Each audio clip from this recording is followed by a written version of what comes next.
Next on our EndZone preview shows, night one, Calhoun City, the team to beat this year. What do the Wildcats have returning? And the teams chasing Calhoun City in 2A, there's plenty of them, and plenty of them are very good. We'll tell you who's on their tail. And we're all chasing Simmons in 1A, Nanawaya, Smithville, West Lowndes, Noxapater. We'll break it all down coming up. WCBI Sports EndZone Preview Show with Robby Donoho and Tom Ebel is brought to you by Toyota. Let's go places.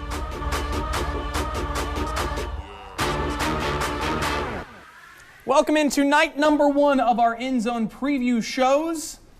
Football is here, ladies and gentlemen. It's been long enough. We can finally talk some high school football pigskin. Robby Donoho alongside Braden Bishop and Adam Gore of the Miss 98 Scoreboard Show. Tonight we are talking classes 1A and 2A. We will talk 3A, 4A Tuesday, 5A, 6A Wednesday. We've got predictions, picks. We've done some research. A little bit. Outside of the norm. Usually we just free ball it, but no, we actually want to be educated, look like we know what we're doing. Guys, 1A and 2A tonight, what stands out? Let's paint this with a broad brush. What stands out from 1A, 2A? It's going to be a little bit more even competition-wise this year, I think, personally. We may see some teams that are traditionally really good, not as good, but I think more than anything, it's sort of even out the playing field, so it could be a lot of interesting chases to the playoff. Braden, what stands out from 1A, 2A? Just from a I think one of the things that stands out for the most part is some movement in 1A and 2A, and how you have people like Ashland who are going to be coming in and having a new program. So I think that's going to be an interesting aspect to the whole regions. One thing you'll have to understand pretty quickly is, you mentioned it, there's teams that are moving around all over the place. The new reclassification from the MHSA, remember Region 4 2A, we called it the SEC West of high school football. It's now Region 2 2A. Vardaman is now 1A South. I don't know how that worked out, but it did. So there's a lot of changes. So if you are maybe a little behind on the reclassifications and the divisions, don't worry. And as you can see, we've got all sorts of helmets behind us. We've got an East Webster Smithville helmet since it's 1A and 2A tonight. We will even make picks, predictions. I mean, we got it all here. We're ready to talk some high school football. We will talk Class 2A coming up next on night one of our EndZone preview shows. Back here, night number one of our EndZone preview show. Sorry, just sending a text. What happens? You got your phone up there. You got to keep people. You got to keep people in line with what's going on in high school football. So we're talking 2A first, and you can't start talking Class 2A until you start talking Calhoun City. They've been at the state championship 9 times leading up to last year. The 10th time, the charm, winning that gold ball. Just the feeling around Calhoun County, obviously you being a Calhoun County guy, it's different, it seems like. It is. You know, there's always high expectations, no matter the season for Calhoun City. And, you know, that's one thing that they finally, I hate to say lived up to those expectations, but got over that hump, I guess you can say, of finally winning that state championship. So all that did was just raise the bar, because these are kids that their dads, their uncles, everybody played at Calhoun City. They won a championship, so I've got to do the same thing. There's all the same familiar last names. You talk about the Robersons, Herds, Coopers, Quinns, whatever. I mean, they all go through it. But, I mean, in this division, Calhoun City is there. I mean, are they still the team to beat? Oh, I think so. I mean, you mentioned earlier they have the names. They lost a lot of names from last year. Your Jesse Neighbors, your Lyles Miles, but, I mean, they're still reloading again, and we're going to use that term for them for a lot of many years. When you play in the Boneyard, I mean, there's a reason you do extremely well. So they do very well on the offensive line and defensive line. So Calhoun City's really going to be the team to beat in the new Region 2 2A. But there's teams below them. I mean, I think we can sort of rule out LaFleur County as a team that's probably not going to be in that playoff mix. But between Eupora, Winona, and East Webster, those are 3 quality playoff teams. If you had to pick one of those teams that's going to make a run at Calhoun City, who would that be? I wanted to go with Winona. They were crazy young last year. Got a lot of valuable experience. And Winona always seems to have just some of those super athletes. And Winona's a tough place to play, no matter what level you're on. So I think Winona's going to be that team that's going to come in give Calumet City a run for their money. So you got your Tyler Moore from Winona, also DJ Ringo, their talented running back coming back. Are you in agreement, or are you like a East Webster or Eupora? Yeah, I like East Webster. I mean, you have Ron Price coming in, who's had a load of experience, obviously, New Albany, Fulton area. And, with him being there and East Webster being an amazing community, they're going to have their football ready. Now, how many wins and losses, that may be determined this year, as a couple of years, but that program's in the right hands, and they're going to do some stuff over there in Webster County. Keep an eye on the guy that just got that pick right there. He had a pick 6. Isaac Patterson's one of those up-and-coming stars that you can have from East Webster. You guys didn't mention Eupora. In my opinion, I think this is probably the best Eupora team they've had since they played for a state championship when Derek Jones was there. And that's saying a lot, because Eupora always puts a quality team on the field. They've had some down years, don't get me wrong. Sure. But Eupora's a place, and being a Calhoun County guy myself, Calhoun County team doesn't play well. Here we go.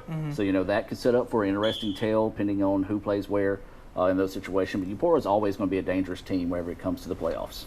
Watch out for the guy who wears number 5 for Eupora. That's Al Dumas. Guy seems to always make plays, but I love Eupora.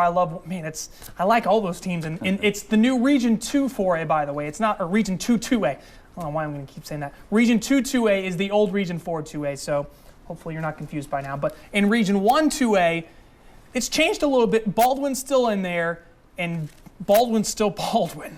Yeah, Baldwin's going to be good. I mean, that's rain's wet, grass is green, Baldwin's good at football. That's all you can say on that. So that's going to be the same case this year. Now, I don't think Baldwin's going to be the Baldwin we're used to seeing, but I still think when it comes to division play, you're going to see a very, very dominant Baldwin team inside the division. Yeah, divisions changed up a little bit. So Bruce comes over from 4-2A to join 1-2A. Strayhorn's also in there as well. You lose Mantachi, Pottscamp, and H.W. Byers.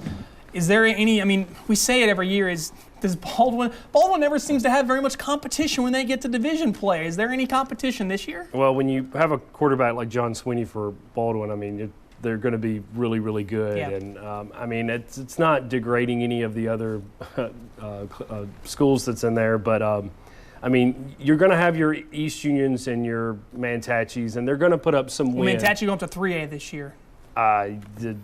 That's true. Yeah. We're still learning all the divisions too. There's so many moves that are happening right now. It's hard to keep up with everything happening. But you mentioned East Union. Joe Wilkinson ran for 50,000 yards last year. That's a good guy to have coming back. Does East Union make things interesting at all? They always play last week of the year against Baldwin, so that's your de facto division title game in a sense.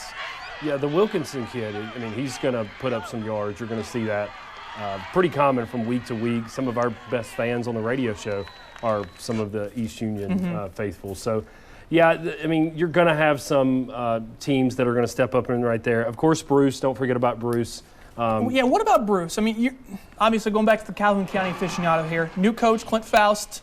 What does Bruce have coming up? They're still in a rebuilding process. I think they lost, close to 20 20 players off the team last year. But there's a sense of hunger because there's always that rivalry between Bruce and Calhoun City. They haven't won that game in a while. They haven't won that game in a while, and there's a lot of disgruntled fans on that side of the river, as we say back in Calhoun County. Yeah. So, I think Bruce is going to continue to improve. May not be the year they want to have this year, but I think they've got some potential in front of them. Strayhorn and Walnut are also in this division. Strayhorn's got a pretty good athlete coming back this year in Cameron Crump. Walnut's probably going to be in a really big rebuilding mode now. You had Almani Linton and Monterio Hunt. Yeah. Those two guys were running circles around defenses. No longer they have either of those two guys this year. So Region 1 2A is Baldwin and probably going to be everyone else. In Class 2A as a whole, though, everyone's still chasing Calhoun City. Obviously, we'll get to our picks here, but if you had to pick out one team out of this entire 2A that's going to give a run at Calhoun City real quick, who would that be? I'm going to go with Winona. I think Winona's got the young athletes, and as I said, I've been to Winona. You've been there before. Yeah. It's a tough place to play. It so is. I think Winona's going to be able to give them a run for the money. EW. Got to go with East Webster. Got to go with East Webster and say that that's what's going to do it. Coaching helps. You got to put the helmet on then at the end of the show if we do that. All right. When we come back, we're talking Class 1A. Everyone's chasing Simmons. Who are those teams that can make a state title run? We'll tell you when we come back. Back here on our EndZone preview show, night number 1, we talked Class 2A. We'll get to our picks and predictions in Class 2A a little bit later on in the show. Now we're jumping into Class 1A. We start with that team over there on the far side there. Smithville has been the class in 1A North. And it looks like the problem, at least from our area, probably still going to be that way. But obviously there's going to be some formidable foes ahead of them. Michael Campbell coming in from Tupelo. What do you see out of Smithville this year? One thing that's always been a determining factor for Smithville, they've always been big and physical up front. Yeah. For a 1A school, they've always had those just massive guys, and that's always been a big help for them. They've got a great complement of athletes behind that big physical offensive line. So I think Smithville's still going to be pretty much the team to beat there in 1A. Yeah, it doesn't seem like New Year, same division for Smithville. They always seem to be the team to beat. That's the guy you're going to watch out for, number 7, Dustin Moffitt. Smithville, it's getting past Simmons for them. I mean, we'll talk about the other teams in 1A North here in a second, but is Smithville, can they get past Simmons this year? I think so. I look at Michael Campbell, who moved over from Tupelo, and maybe offense is the key in obviously pushing up more points and getting down to state. But Michael Campbell's a great coach. He's got a lot of experience at a few different schools, New Hope, Itawamba. And I've always looked at Smithville as being really good on defense. This might be a huge key to fit the piece of the puzzle to do well, and that's going to be put up a lot of points. He put up a lot of points. He helped Tupelo put up a lot of points last year. He definitely did. And there's teams in Region 1, 1A.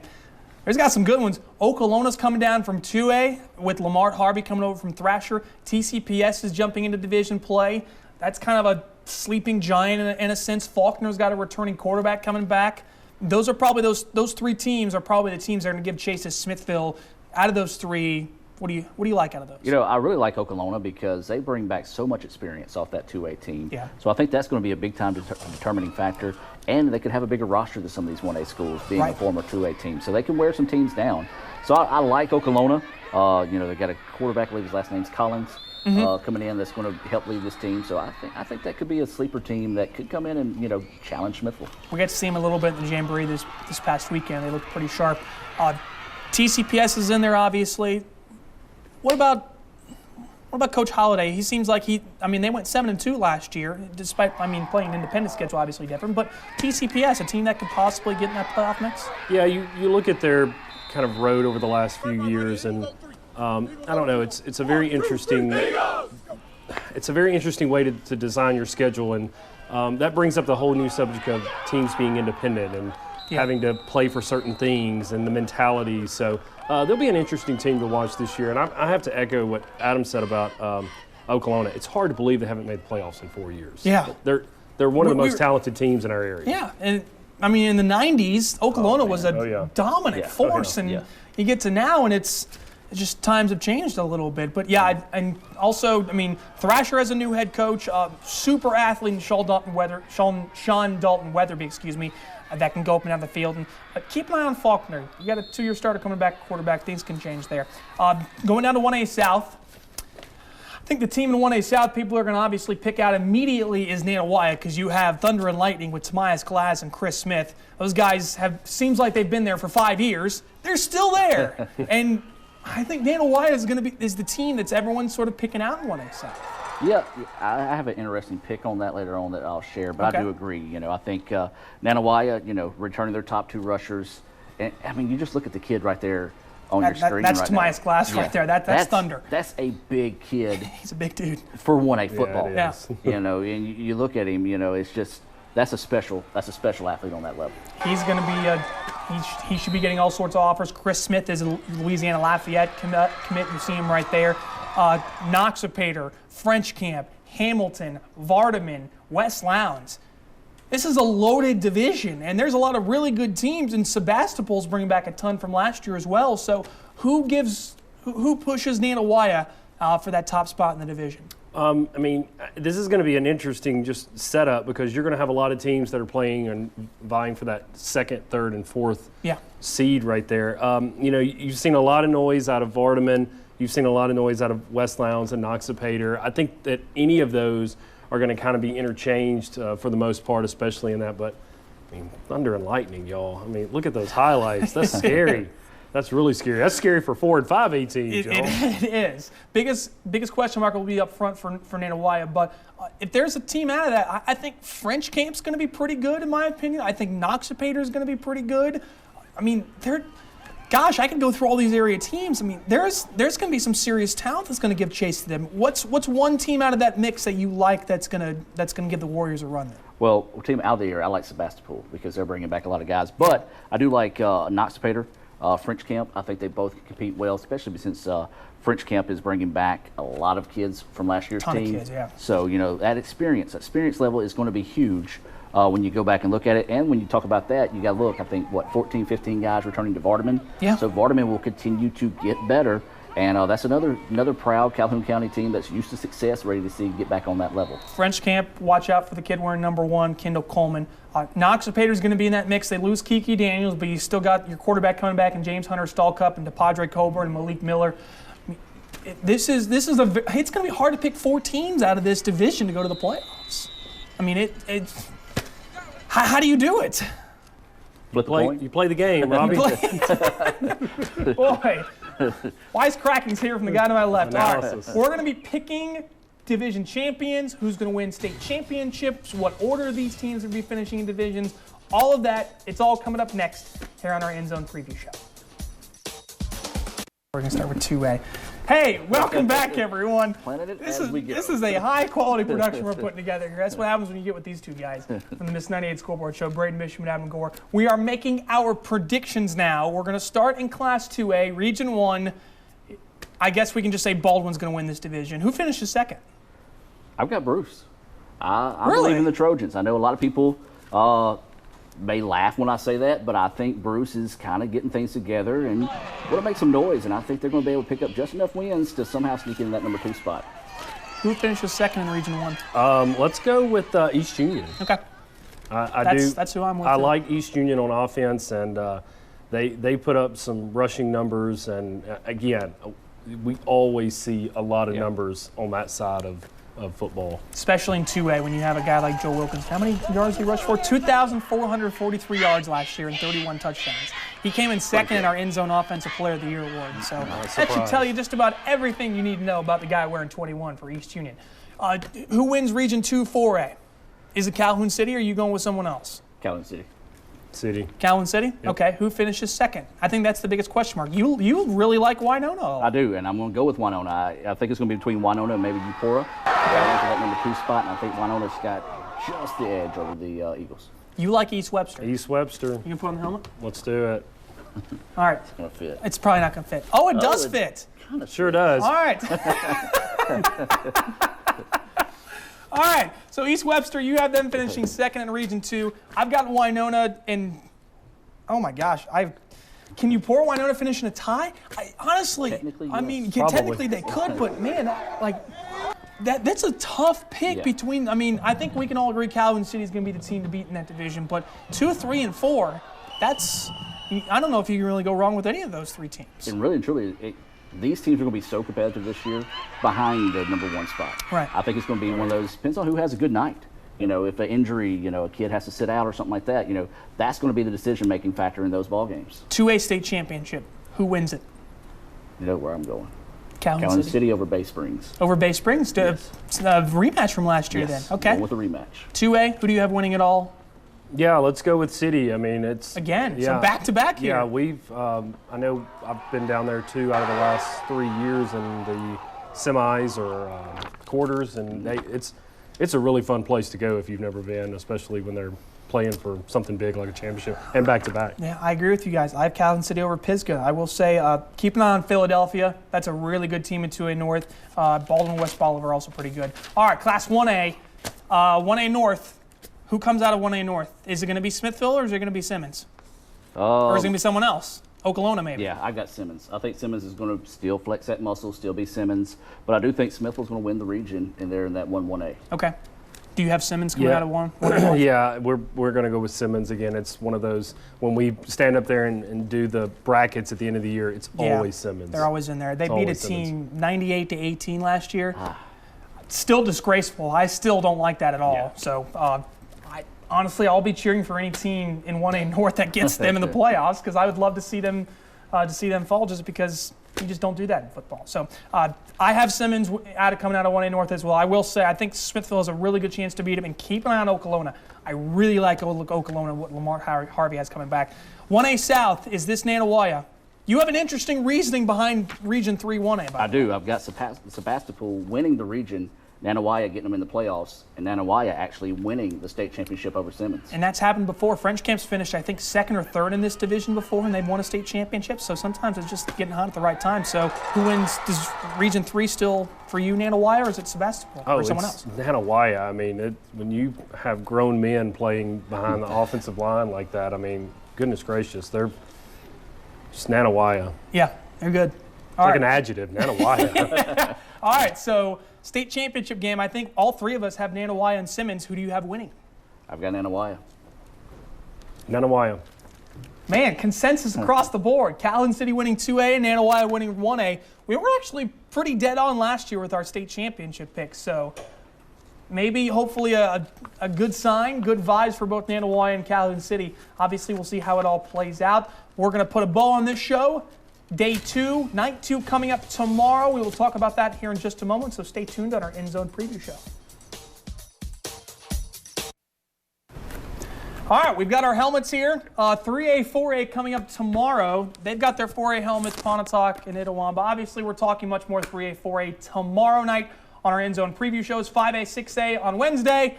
See if these will fit. Hey, they do. All right, so we'll see you tomorrow, everyone. Have a great night. WCBI Sports EndZone Preview Show with Robby Donoho and Tom Ebel is brought to you by Toyota. Let's go places.